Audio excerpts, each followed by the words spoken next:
देखिए, मैंने कल बजट स्पीच पर अपनी बात रखते हुए माननीय वित्त मंत्री जी से ये रिक्वेस्ट करी है कि जैसे उन्होंने एसटीटी सिक्योरिटी ट्रांजैक्शन टैक्स को जो हर ट्रांजैक्शन की सेल पर लागू किया जाता है, उसमें अमेंडमेंट करी, उसको बढ़ाया है डेरिवेटिव ट्रेडिंग के क्षेत्र में। मैंने उन्हें याद दिलाया कि जब ये एसटीटी लागू किया गया था पहली बार देश में, उसे लॉन्ग टर्म कैपिटल गेन की रिप्लेसमेंट के तौर पे लागू किया गया था।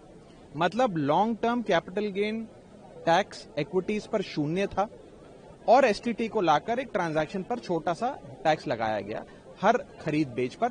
क्या मुनाफा हुआ, क्या नुकसान हुआ, उसके रिस्पेक्टिव। लेकिन अब क्या हाल हो गया है, अब लॉन्ग टर्म कैपिटल गेन पर भी इक्विटीज पे टैक्स लगता है और सिक्योरिटी ट्रांजैक्शन टैक्स भी लगता है, तो डबल मार है। मैंने ये सुझाव दिया कि आप हिंदुस्तान में long term capital gain on equities for individual investor शून्य कर दीजिए, नील कर दीजिए। इससे क्या होगा? सबसे पहले हमारा स्पेक्युलेटिव ट्रेडिंग का जो बिहेवियर है वो शिफ्ट होकर लॉन्ग टर्म इन्वेस्टमेंट और वेल्थ क्रिएशन की ओर जाएगा।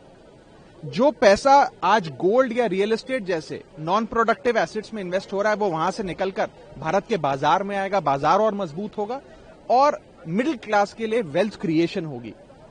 अगर ऐसा होता है, जो देश दुनिया के कई बड़े देशों ने, बड़ी बड़ी अर्थव्यवस्थाओं ने आज long term capital gain tax को शून्य किया हुआ है, हमें भी इक्विटीज पर पहले की तरह LTCG on equities for individual investor को शून्य करना चाहिए।